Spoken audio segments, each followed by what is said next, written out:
This is Pet Life Radio. Let's talk pets.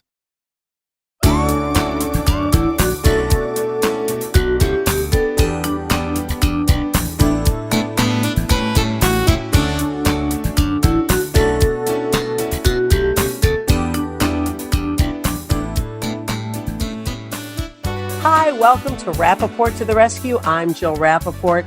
And you know, this is one of those times that I am thrilled that it's just radio, okay? Because literally I have been up probably most of the night, I would say till 4:30 a.m. And I am sitting here with eyes half open. Mark Winter, the wonderful creator, the man behind Pet Life Radio, can see me. I'm sorry about this, Mark. Excuse me. I'm exhausted, but it all is because of my wonderful, beautiful Petey. He's 15 years old. He's my American Bulldog.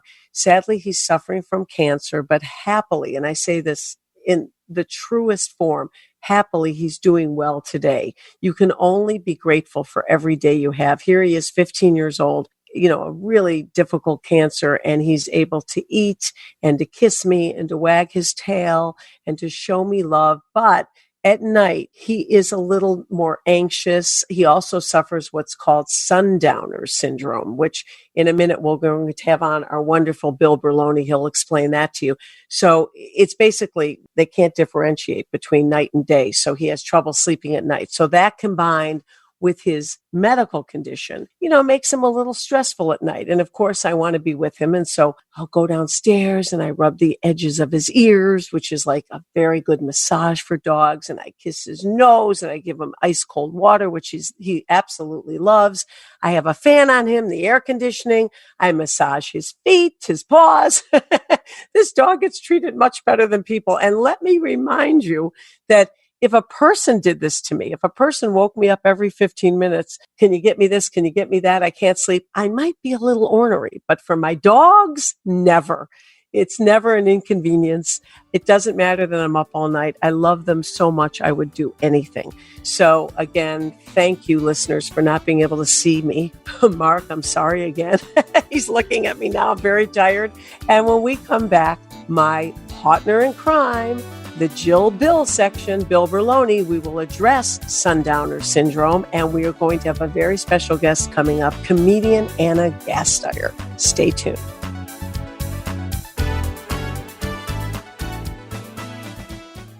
Pet Life Radio, the #1 pet radio network on the planet, joins forces with iHeartRadio to put the power of your pets in your pocket. Awesome. Download the iHeartRadio app and rock Pet Life Radio on your phone, on your tablet, on your Xbox, in your car. Pet talk, pet tunes, and fun pet times.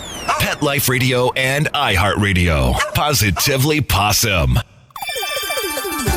Let's talk pets on PetLifeRadio.com.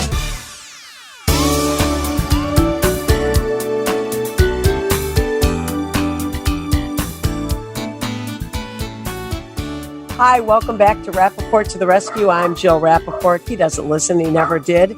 And in the open, I discussed and apologized to my wonderful friend, Mark Winter from Pet Life Radio, because my eyes are half open. I've been up all night taking care of my beloved Petey, and you can hear the barking in the background. This goes on all day and night in my house. But Bill Berloni, the Broadway trainer extraordinaire who takes rescue animals, makes them into superstars. He's an amazing behaviorist, an author, and he has the best advice for training your beloved animals in the most humane, loving way.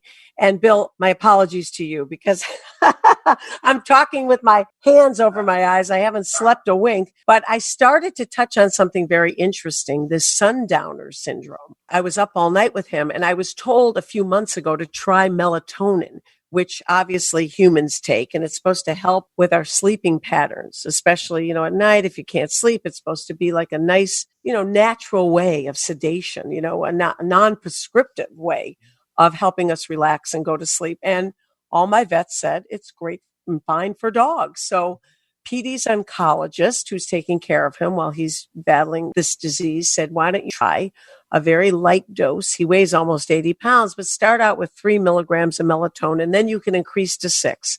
You really can go up to 12 on a big dog, I was told. But last night I did that, and I have to tell you, it was worse. He was up all night.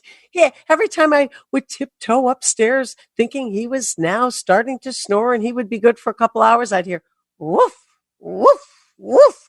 And immediately I'd run downstairs and he'd be happy to see me. I waited till he fell asleep again, crept upstairs, and all over again. What do you think about melatonin? Is there anything else you can recommend, or do you think that's the way to go? Well, when you treat dementia or Alzheimer's, what you do is you can give supplements to help keep the mind healthy, antioxidants, omegas, that helps keeps our mind working, and a lot of vets will prescribe medication for it. And obviously with everything PD's going through, we can't be giving him more drugs. That'll only hurt him even more.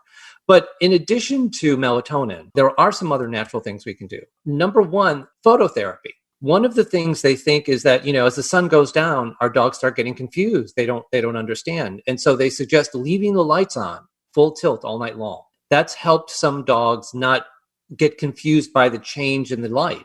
And they don't remember that we're going into nighttime. So that's one therapy. That's so interesting. Not to interrupt it. You said that because he's in the living room. I turn the lights off, but I have the TV on. But right next to him in the dining room, the lights are on. And I've noticed when the lights go off in the dining room, when I turn it and where it's dark, he's very stressed. So that's why I always leave the bright dining room light shining. But you're saying leave the whole room on. Flood the room with light so that in his mind, there's no change. He doesn't see any change in the environment. Such great advice. Same thing with leave calming music on. Some people leave a television on, but if they're in a state of confusion and they hear voices that aren't yours, that will also agitate them and maybe make them feel disturbed and keep them You're up. Brilliant, because I've been leaving television on, whether it be CNN or, some other news station. What's on the news now? If you're not hearing, frightening stories, you're hearing gunshots or sounds that might be frightening to him. So you're right. So I should definitely take off the news, which is stressful for us. So you can imagine the dog hearing these sounds, and put on music. Exactly. And there are other natural remedies that help sleep, kava and valerium. But like anything you give your dog, you have to check with your vet to see if those would be appropriate for him. And the third thing is you read a lot about it and they say exercise until you tire him out. You can't do that for poor PD, but massage him, help calm him down at night, talk to him, massage him, just make him feel rest assured that he's going to be safe. Yeah, because for so many senior dogs that suffer from the syndrome, you can't exercise them too much. So many senior dogs have trouble walking. So the last thing you want to do is be trying to run them around your property. You can't. They go out, they do their business, they come in. So you recommend massage, soothing music, natural supplements once you consult your vet, of course, and just being there. Phototherapy, the lights on. Keep the lights on. Keep the lights on. Oh, I love you. As always, the best advice. Now, we have a very special guest coming up, someone you have a connection with, Ana Gasteyer. Do you want to quickly tell us how you met Ana, and then we will bring her on? Absolutely. Back in 2009, I was asked to do a show on Broadway called The Royal Family, and she was in the cast. And although she had nothing to do with the dogs that were in the show, I remember her always coming and saying hello to the dogs at our dressing rooms, just being generally a wonderful human being. And then fast forward to 2 summers ago, the summer of 2018, the Hollywood Bowl does Annie. So I went out to do it, and Ana played Miss Hannigan, the mean person who runs the orphanage. And we reconnected.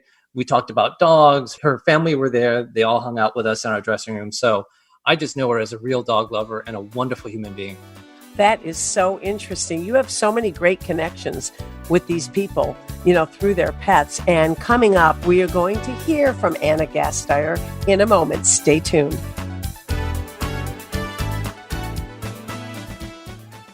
Want to know who the latest trendsetters are in Hollywood? How about Irish setters? Find out who's been spotted with spots, chowing with their chow, and shopping for Gucci with their Poochie. Get the scoop on all the latest celebrity pet patter right here. Pet Life Radio. Let's talk pets. Let's talk pets. Let's talk pets On Pet Life Radio. Pet Life Radio. PetLifeRadio.com.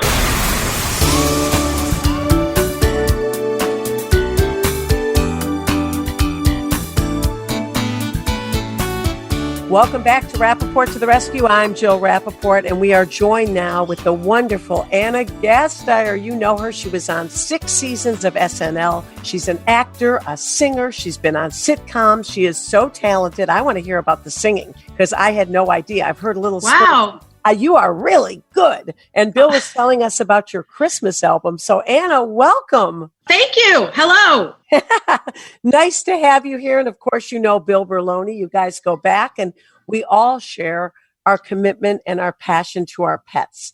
And let's talk about that. Your love of animals, how it happened, which one is in your life now, and how they've changed your life. So, boy, it's such a great opening question. I mean, I grew up with animals, like so many of us, and I grew up in the city, so it was always a kind of a mishmash of my parents actually bred Sealyham Terriers for a while, which are the really cute, the ones that are in all the Maurice Sendak books, the Where the Wild Things Are books. Actually paid for a year of private school tuition for me, actually, with those puppies after they bred our dog Rosie. And then we had strays. We had a lot of rescues. I mean, back then you just called them strays because you just found animals in the middle of the street or whatever, or somebody followed you home. And then my husband and I, when we first got together in LA, again, Los Angeles seems to be more of a stray community that certainly than New York City, where I have not run across animals just idly in the street. But our dog found us at my husband's studio, just in the lobby, just a generic, fantastic,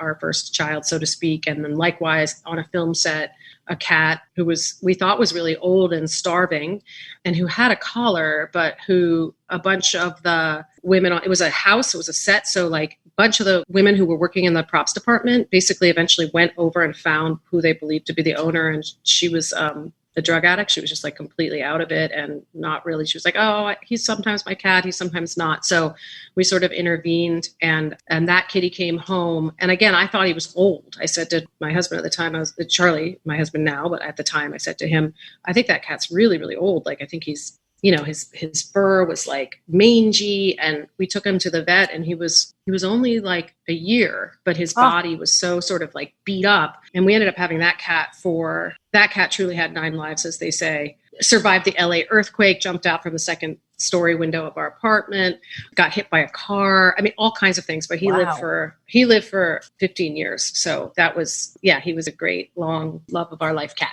Then we had kids. Actually, he died of lymphoma about a year after my eldest, who's now 18, was born. And then we took a minute, and then we adopted another cat. I don't even know how I found him. I mean, it was like sort of the married person's Tinder is to like scroll through that pet finder app sometimes. Right.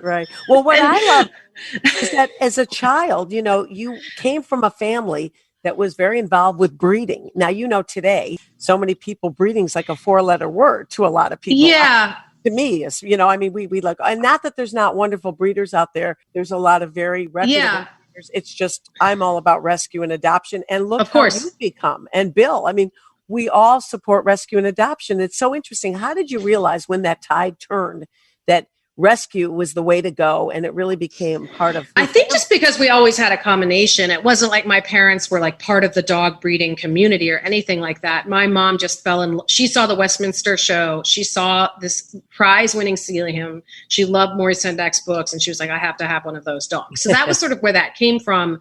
And because they were so unusual here, I think she was encouraged to breed the dog. I think they were like, she's got show blood in her or what have you. And I don't know. So she kind of got invested. I think she had 2 litters ultimately, and then spayed the dog. It wasn't like a big like undertaking. It's not like my parents are like, every dog they've had since has been a rescue animal and so forth. So there you go. And so, same thing with us. Like speaking up. Good.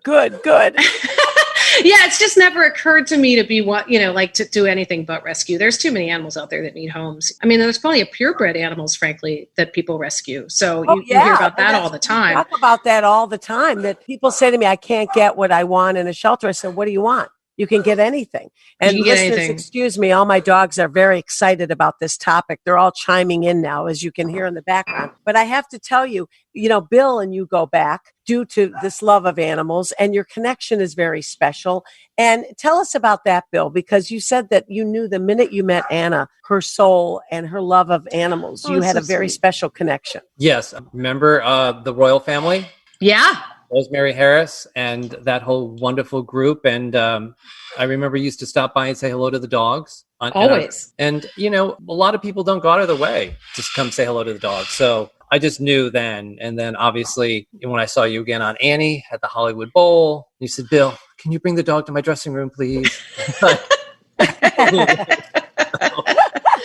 Well, people probably say this every time they talk about Bill, but what's so wonderful is that I've worked on film sets with animals in some cases, and the trainers are sort of standoffish and there's kind of an awkwardness. And what I love about Bill's relationship with his animals is that it's so familiar. And even when they're working, there's a relationship with the dog that is very, very personal and very, like I use the word familiar on purpose, like it's family for him. And so, certainly on stage, that's always true, that when you're working with they've got a big job to do, dogs and animals. It's a daunting prospect having to make an animal work in front of a live audience, but there's such a sort of comfortable vibe about it. It doesn't feel of another planet, if that makes any sense. I don't mean to be, sell anybody upriver, but there are times that you work with animal trainers and you're like, geez, this is kind of a weird vibe. And Bill's so just a member of the cast, and so is the animal he's working with, which is cool. And Bill, you are the best. Now, what would you do with Oscar, who won't stop yelping during our interview?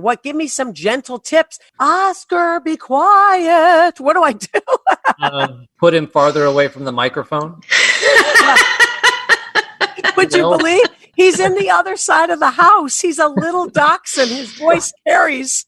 Yeah. When my dogs bark at the theater, I go, give me a dressing room farther away. I mean, they've got a voice. That's their job. Yeah, it's so true. Our neighbor at we have a house on Fire Island where we've come to hang and spend. My husband's working from home, so we're like, let's just at least go somewhere in the country and hang.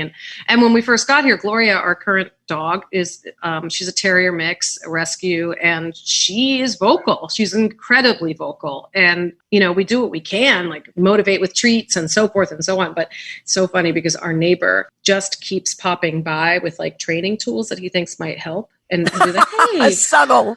Hey guys, I just wanted to drop something off from it. Use it if you do. We're like so clearly driving him crazy. But at a certain point, I was like, look, she's doing a lot better than she was. It sounds really different here than it does in Brooklyn. There's a lot of birds, so for like the first week and a half, it was just like a 5-alarm fire most of the time. And she's chilled out now, which is great. Well, how has she helped you? I mean, you have your family, you have kids. How has the dog helped you during this pandemic? We've spoken to a lot of people, and even Joel Gray was saying he's without a dog now, and he really misses that connection, especially during this time. I think it's been huge for people. I mean, I will say, so about Bill's met my dog, Gloria. She's spirited, as we say. She's my most spirited child. She's very high energy, very high maintenance in some respects, really funny, total character. And as she gets older, she sort of grows into her spiritedness in this kind of delightful way. She's not a dud by any stretch of the imagination. She's very smart, and we call it a lot of ginger. We love ginger. She's got a lot of ginger. A little wasabi too, a little wasabi. But when we got her, my husband was vehement about, not getting a dog because he knew that he would become the full-time caregiver. And we live in an apartment, and he was like, who's going to walk the dog? And of course, all my children, everybody just raised their hand and pointed at him. And then finally, my daughter, I guess she was a sophomore, and the way that she finally won the argument, the ability to get a dog, was to say she didn't want to be, and I quote, one of those weird people in college who had never had a dog. So we were like, okay, fine. It is going to be good for them. And so that's my sort of like topic sentence, that I do think it's been really just good for them. All the things that you read, great sense of responsibility, great sense of connection. And, from my son, who's now 12, I mean, he wakes up every morning and walks her with great pride. And he's actually walking her right now without objection. They love feeding the dog. I mean, all those things that initially you argue about we've come around on. And then during the pandemic, it actually gave us, again, my kids were homeschooling, like so many kids, and it gave the day great structure, because to take a kid who played basketball and soccer and all these things every day, all of a sudden, at least we had the dog walks to get him outside. And he really came to look forward to him. He did every day at noon from March through June, the lunchtime walk. So it's been good for the dog too, I would say. I think having all of us around and having a sense of routine and they're pack animals. She certainly is. She's very, very attached to us. In fact, we all went for a walk without her this week and felt so guilty about it because we realized we had not really gone anywhere without her, in months. And she was sadly sitting at the front door when we got back. But but it's so beautiful to see and hear about this connection because I don't know what I would do without my animals. And I can tell you firsthand, I don't think I could be with a human like this 24/7. My dogs never get people. That's another story. But it is amazing how our animals never seem to irk us in the way that sometimes humans can. Am I right? That's true. Although, like I said, she's spirited. She's capable of she could be irksome. Well, first of all, I heard a little bit about this Christmas album, and obviously everybody's career is in a different position now. You may have things in the works, but you really can't move forward the way we're used to moving forward. People say your name, they look at you. I mean, for years, your characters were hilarious. Because you are a comedian, people expect you to be funny. Is that a pressure for you that when you meet people, oh, that's the one I love. Oh, that character. Do you feel that pressure or no? Sure. Yes and no. Of course, it's a privilege is what it is. I feel really lucky. I've had incredible opportunities, including the one that I did with Bill to do Annie at the Hollywood Bowl. I've done work I'm really excited by and proud of. And so I feel pretty excited when my resume comes into the room with me because honestly, people tend to just make happy assumptions as opposed to negative ones, which I'm very, very grateful for. And to be on SNL, Saturday Night Live, for all of those seasons, you're talking the best of the best, the brightest, the best, and I've had the opportunity to interview so many of the cast members over the years. I've met Lorne Michaels, and he scared me. He's intimidating, very nice. He's a reserved guy, for sure. I was a little nervous, thank God I'm not a comedian, but no, because he's so brilliant. Look what he's created here. But your characters and the singing part, boy, you're a fabulous singer. Thank you. Oh, you really are. Would we be putting you on the spot if we had you belt out a little something? Yes, I'm not going to belt anything out. It'll sound terrible. Well, you are really a great singer. And Bill was telling me a little bit about this Christmas album, which... So I released it last year. It was, it's kind of what it falls in the category. We call it like happy jazz. My producer, Julian Fleischer, who's sort of who works in the theater and downtown nightclub scene. And I have worked together for a long time, making kind of modern jazz standard arrangements. And the goal was to make a Christmas album that sounded old fashioned, that felt like of a swing era that had a little cheek to it, a little attitude.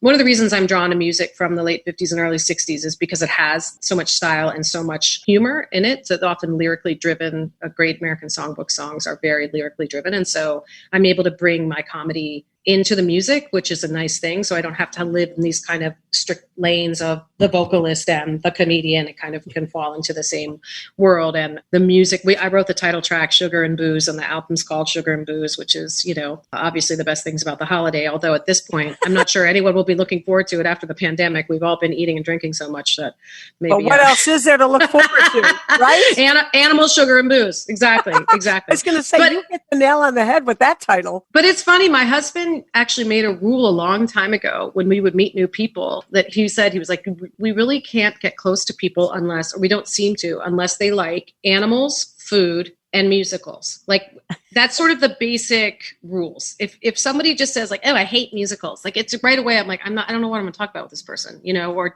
whatever. I understand sometimes people are confused by musicals because people burst into song during them, but at the same time, you can't hate that.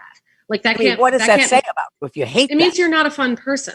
And let me tell you, if I know somebody is not an animal person, Bill, yes, we talked about this.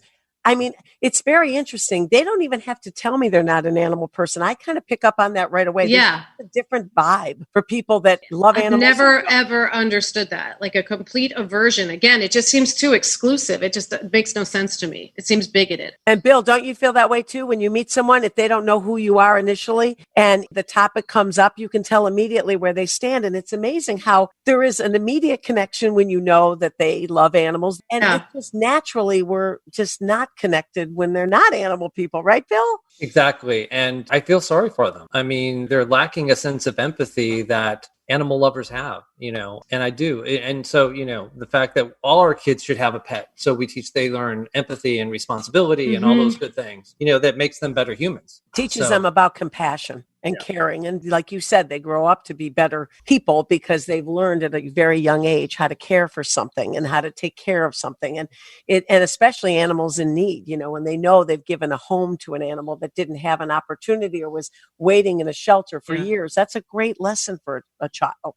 Yeah, and it's a kind of unconditional love with animals, obviously. I mean, you talk about staying up all night with your animal last night who was sick. I mean, I think it's a different kind of love than it's family love, unconditional love. It's the love that you marry or that you are with for your whole life. It's I'm with you through thick and thin. And I think that is a really important lesson above and beyond the responsibility of just, I will love you day in and day out. I will love you if you, screw up and you eat my Lego guy, I will still love you on the other side of it. And there's something really profound about that, I think, for kids. And it's why we grieve so hard when we lose them. It's like losing a family member. Yeah.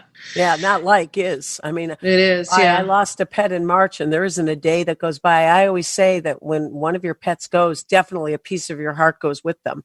And you're a much better person for having them in your life, but you're just never really the same when they leave us. I mean, they're always with us, but boy, do I miss my little Ruby every day. And I swear, I have another dachshund on top of, 5 dogs here, but I swear I hear her bark and I hear her sounds. Like it plays games with your mind because they've been so a part of our lives that not to have them there all of a sudden is just really emotionally debilitating. So it's just incredible. And again, we're all here. We all feel the same way. And it's just so great, Anna, to meet you and hear about your beautiful love with your connection with your animal, and also how your family understands the importance. And they definitely do.